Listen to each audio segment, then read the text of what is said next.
ಯೋಚನೆ ಮಾಡೋದು ಖಂಡಿತ ತಪ್ಪಲ್ಲ, ಆದ್ರೆ ಅಗತ್ಯಕ್ಕಿಂತ ಹೆಚ್ಚು ಯೋಚನೆ ಮಾಡೋದು ಅಂದ್ರೆ ಓವರ್ ಥಿಂಕಿಂಗ್ ನಮ್ಮನ್ನ ಒಳಗಿಂದನೇ ಕೊಂದು ಹಾಕುತ್ತೆ. ಇವತ್ತಿನ ದಿನಗಳಲ್ಲಿ ಹೆಚ್ಚು ಜನ ಕೆಲಸಕ್ಕಿಂತ ಹೆಚ್ಚಾಗಿ ಓವರ್ ಥಿಂಕಿಂಗ್ ನಲ್ಲೇ ಟೈಮ್ ಅನ್ನ ವೇಸ್ಟ್ ಮಾಡ್ತಾ ಇದ್ದಾರೆ.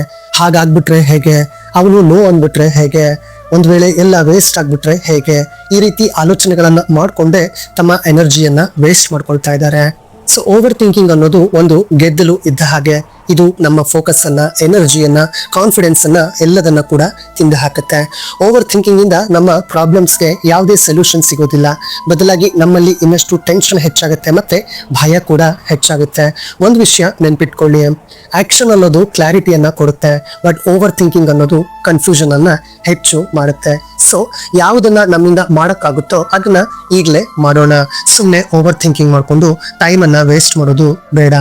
ಇಂತಹ ಇನ್ನಷ್ಟು ವ್ಯಾಲ್ಯೂಬಲ್ ಕಂಟೆಂಟ್ಗಾಗಿ ಮಿಸ್ ಮಾಡದೆ ನನ್ನ ಯೂಟ್ಯೂಬ್ ಚಾನಲ್ ಅನ್ನ ಸಬ್ಸ್ಕ್ರೈಬ್ ಮಾಡಿ.